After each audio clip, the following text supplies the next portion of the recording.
Hello dear students. बेटे आज हम लेसन 11 स्टार्ट करने जा रहे हैं, that is rebel and the Raj 1857। बेटे इसमें इस चैप्टर में हम अपनी आज़ादी की पहली लड़ाई, the first independence war of India, इसके बारे में हम पढ़ेंगे। तो ये रिवोल्ट किसने किया और क्यों किया, इस सब को हम डिटेल में पढ़ेंगे। तो ये रिवोल्ट बेटे स्टार्ट जो था वो इंडियन सोल्जर्स ने किया था और अंग्रेज़ों के ख़िलाफ़ किया था। तो इस रिवोल्ट के बहुत सारे कॉजेज़ थे, लेकिन हम पहले इसका थोड़ा बैकग्राउंड देखेंगे कि अंग्रेज़ भारत में आए क्यों थे। तो बेटे 1600 में इंग्लैंड की एक ईस्ट इंडिया कंपनी थी, जो कि व्यापारियों की कंपनी थी, और ये भारत में बिजनेस करने के लिए आए थे। क्योंकि भारत ना सोने की चिड़िया कहलाता था, भारत में बहुत ज़्यादा समृद्धि थी, यहाँ से ये सामान जो थे अपने देश ले जाते और वहाँ पर बेचकर ये खूब प्रॉफिट कमाया करते थे। तो ये भारत में ट्रेड करने के लिए जो थे वो 1600 में भारत आए थे। तो इन्होंने 157 ईयर यानी 1757 तक इन्होंने भारत में जो था व्यापारी बनकर रहे। लेकिन 1757 के बाद इन्हें लगा कि भारत में एकता, यूनिटी नहीं है, यहाँ के राजा लोग आपस में लड़ते रहते हैं, तो क्यों ना हम यहाँ के राजा बन जाए। तो इन्होंने अपनी आज़ादी, इन्होंने जो था पहली लड़ाई लड़ी थी, the war of Plassey, the battle of Plassey. इसके बाद इनका हिम्मत और इनका जोश बढ़ता चला गया और इन्होंने एक एक करके पूरे भारत को जीत लिया। और 1757 से इन्होंने जो अपनी जीत की, अपनी विजय की यात्रा की शुरुआत की थी, वो 1856 में जाकर कंप्लीट हो गई और इन्होंने पूरे भारत को जीत लिया। उस भारत को जीतने के लिए इन्होंने डिफरेंट मेथड्स अडॉप्ट किए।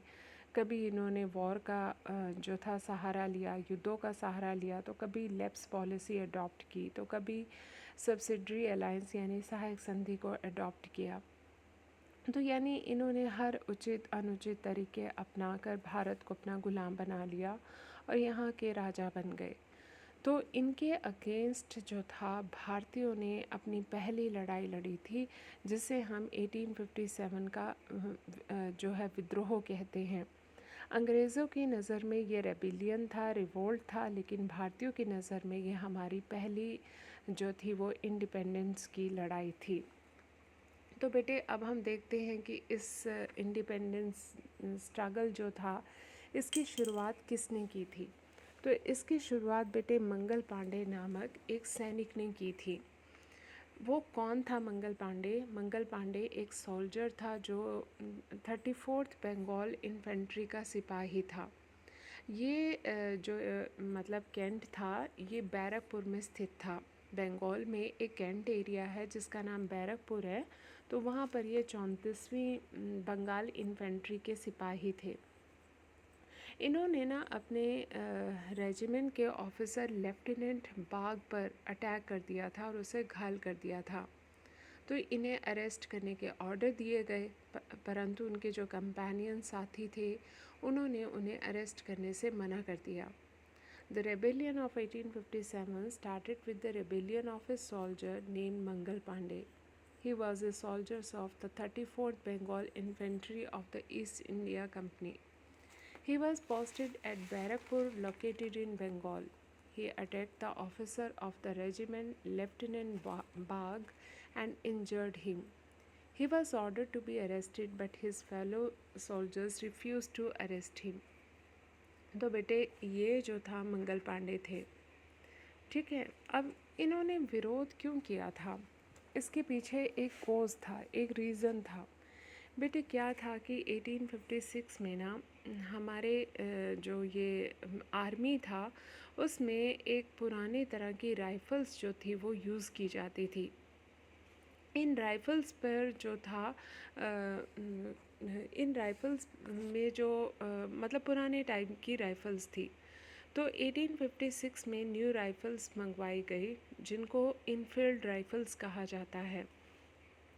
इन इनफील्ड राइफ़ल्स में ना कॉर्टेजेस जो भरे जाते थे, यानी जो कारतूस भरे जाते थे, उनके ऊपर उनको ना मतलब जब इस राइफ़ल में भरा जाता था तो उन्हें मुंह से छीलना पड़ता था। तो उस टाइम ये मतलब ग्रीस लगाई गई थी कॉटेजेस के ऊपर। क्यों लगाई गई थी? ताकि जो है वो लीक ना करे। लेकिन तब एक र्यूमर फैल गई थी कि इन कॉटेजेस के ऊपर जो ये ग्रीस लगी हुई है, ये गाय और सूअर की चर्बी है, मांस है। और ये र्यूमर फैल गई थी कि ब्रिटिशर्स यही चाहते हैं कि जब ये हिंदू और मुसलमान सिपाही मुंह से छिलेंगे तो उनका धर्म नष्ट हो जाएगा, क्योंकि गाय जो है वो हिंदुओं के लिए पवित्र है और सूअर का मांस खाना जो है मुसलमानों के लिए वर्जित है, मना है, वो इसको पवित्र नहीं समझते हैं। तो इन दोनों को लग रहा था कि हमारा धर्म जो है वो नष्ट हो रहा है। तो जिसके कारण ना ये र्यूमर कैंट एरियाज़ में यानी सिपाहियों के बीच में बड़ी तेज़ी से फैल रही थी। तो मंगल पांडे वाली रेजिमेंट में भी जो थी ये न्यूज़ फैल गई थी। तो मंगल पांडे ने इन कॉटेजेस को यूज़ करने से मना कर दिया। तो उसके जो ऑफिसर लेफ्टिनेंट बाग थे, उन्होंने जो था उनको खरी खोटी सुनाई, जिससे कि मंगल पांडे को गुस्सा आ गया और उसने उन्हें घायल कर दिया। और जब उन्हें अरेस्ट करने का ऑर्डर दिया गया तो मंगल पांडे के जो साथी थे उन्होंने मना कर दिया कि हम अपने साथी को क्यों अरेस्ट करें। तब इसके बाद क्या हुआ कि मंगल पांडे ने अपने आप को गोली मारने की कोशिश की, लेकिन जो था वो घायल हो गया। और फिर 8 अप्रैल 1857 को जो था उन्हें फांसी दे दी गई। सॉरी, यहाँ पर बेटे 1957 लिखा गया है, यह 1857 है। और ये डेट आपने अच्छे से याद रखनी है, क्योंकि आपको 1 मार्क के क्वेश्चंस में ये क्वेश्चन आ सकते हैं। और बेटे मैं आपको यही कहूँगी 1 मार्क वाले क्वेश्चन बीच में बड़े ध्यान से करना, क्योंकि आपका जो है अब दिसंबर में जो एग्ज़ाम होने हैं फाइनल, वो आपके ऑब्जेक्टिव टाइप एग्ज़ाम है। ठीक है, सीबीएसई ने एग्ज़ाम को 2 पोर्शन में डिवाइड कर दिया है, तो आपका जो ऑब्जेक्टिव टाइप है वो दिसंबर में होना है। तो इसलिए 1 मार्क वाले क्वेश्चंस आप बहुत ध्यान से याद करोगे। तो 8 अप्रैल 1857 को उसको फांसी दे दी गई। तो इस तरीके से 1857 के विद्रोह का वो पहला जो था वो क्रांतिकारी था, पहला रेवोल्यूशनरी मंगल पांडे था। तो ये क्वेश्चन 1 मार्क में आ सकता है कि पहला रेवोल्यूशनरी 1857 के कौन थे? तो ही वाज मंगल पांडे। और इनको कब फांसी पे लटकाया गया था? दैट इज़ 8 अप्रैल 1857 को। इसके बाद क्या हुआ कि जब उनको फांसी दे दी गई तो इससे जो था ये सारे जो एरिया कैंट एरियाज़ थे उनमें ये बात जो थी वो जंगल में आग की तरह फैल गई। और साथ में ये र्यूमर भी बड़ी तेज़ी से फैल गई कि भाई जो हमें राइफ़ल्स दी गई हैं, इनफील्ड राइफ़ल्स, उसमें जो कॉटेजेस भरे गए हैं ना, उसे मुँह से छिलना पड़ता है।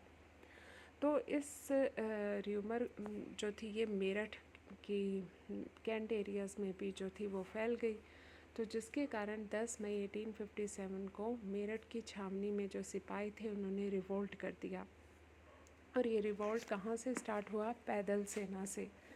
ठीक है। और इसके बाद जल्दी ही घुड़सवार फौज भी जो थी वो इसमें शामिल हो गई। ठीक, पहले तो मतलब सोल्जर्स जो थे वो इन्फेंट्री जो सोल्जर्स थे उन्होंने स्टार्ट किया, फिर इसमें कैवलरी भी जो थी इसको ज्वाइन कर लिया। धीरे धीरे ये विद्रोह जो था पूरे मेरठ में फैल गया। सिपाही जो थे उन्होंने वहाँ पर जो शास्त्रागार थे जहाँ पर ये अपने ब्रिटिशर्स जो थे वो अपने जो थे अपने हथियार वगैरह जो थे वो कैप्चर्ड रखते थे, उन्होंने जो था उसको वहाँ पर शस्त्र उन्होंने लूट लिए, हथियार उन्होंने लूट लिए। फिर इसके बाद क्या हुआ कि आसपास के जो लोग थे वो भी रिवोल्ट में शामिल हो गए।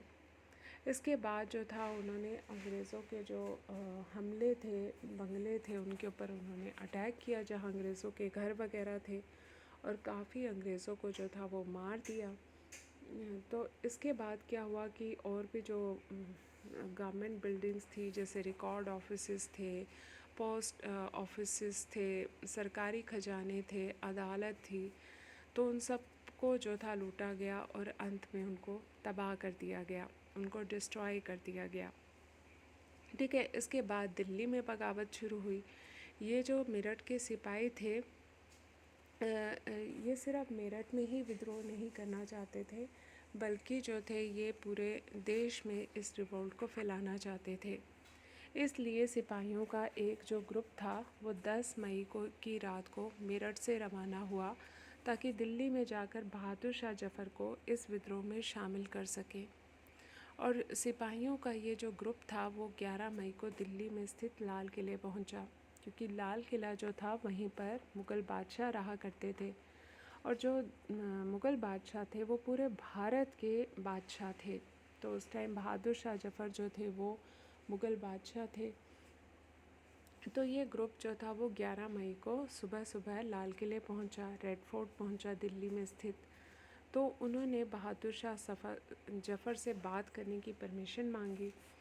उन्होंने बहादुर शाह जफ़र को बताया कि वो मेरठ में जो है वो अंग्रेज़ों को मार कर आए हैं और जो है वो इस अंग्रेज़ी शासन के ख़िलाफ़ विरोध करना चाहते हैं, इसलिए उन्हें बादशाह की ब्लेसिंग्स की ज़रूरत है।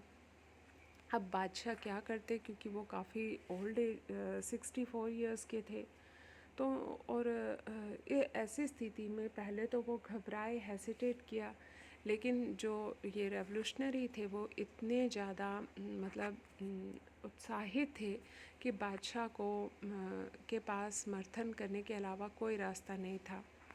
और वैसे भी वो अपनी सारी सत्ता अंग्रेज़ों के हाथ जो थे वो खो चुके थे, और उनकी जो आर्मी थी और उनकी जो पावर थी वो भी बहुत लिमिटेड थी। इसलिए उन्होंने सोचा कि इन सिपाहियों के विद्रोह को वैधता दे दें, यानी कि वो उनको अपना साथ दे दें। और इसके बाद जो था उन्होंने एक्सेप्ट कर लिया कि ठीक है, वो उनकी लीडरशिप संभालेंगे। और उसके बाद ये रिवोल्ट जो था एक बहुत बड़े एरिया में फैल गया। ठीक है। The soldiers told Bahadur Shah Zafar that they had come to Meerut to kill the British and they wanted to protest against the British rule. For this, they need the blessings of the emperor with him. In such a situation, the emperor had no other way but to support, because he had already lost all his power to the British, and his army and power were also limited. So he gave legitimacy to the revolt of these soldiers, and gradually this rebellion spread over a large area. और ये revolt क्यों फैला था, इसका immediate cause क्या था, ये मैंने स्टार्टिंग में आपको बताया है। एक बार फिर से बता रही हूँ कि पहले अंग्रेज़ी सेना में ब्राउन बेस राइफ़ल्स यूज़ होती थी, जो कि बहुत पुरानी हो चुकी थी, तो इनको रिप्लेस किया गया था इनफील्ड राइफ़ल्स से। और इनके ऊपर ये र्यूमर फैला दी गई थी कि इनमें जो कार्ट्रिजेस फिल करने होते हैं उनके ऊपर एक ग्रीस लगी होती है, ताकि ये कॉटेजेस लीक ना हो सकें और पानी में भी सुरक्षित रहें। लेकिन इन कॉटेजेस को मुंह से छीलना पड़ता था। तो यह अफवाह फैला दी गई कि कारतूस पर जो ग्रीस लगी है वो गाय और सूअर की चर्बी से बनी है, और अंग्रेज़ों ने ऐसा भारतीय हिंदू और मुसलमानों का धर्म नष्ट करने के लिए किया है।